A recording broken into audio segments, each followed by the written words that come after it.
Ganda ng mga ano nila, oh. Antik na antik. Antik na antik. Kwarto yan ng mga anak. Ayan, oh. Silid ng mga anak na babae. Ha? Silid. Ayan yung kwarto na. Ganda, no? Ay, anak ba ito?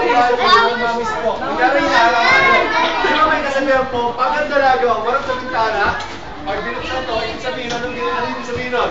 Ano ibig sabihin nun? Pag binuksan, for example, yung bintana, nakaharap ka.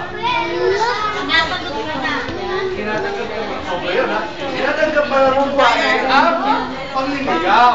Now, there are two reasons bakit bubuksan ng lalaki. First, para sagutin yung tanong ng babae, anong lalaki kung magpapatanggap.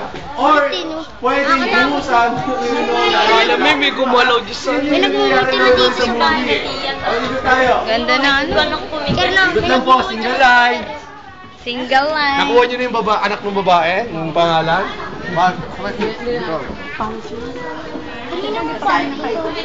Anak mo. Huwag mo nula. Follow me. Dalawa pa nga ay, babalik na ba? Emilio Ginaldo. Hindi ko alam eh. Jem, usap dyan. Ganda. Balkon. CR.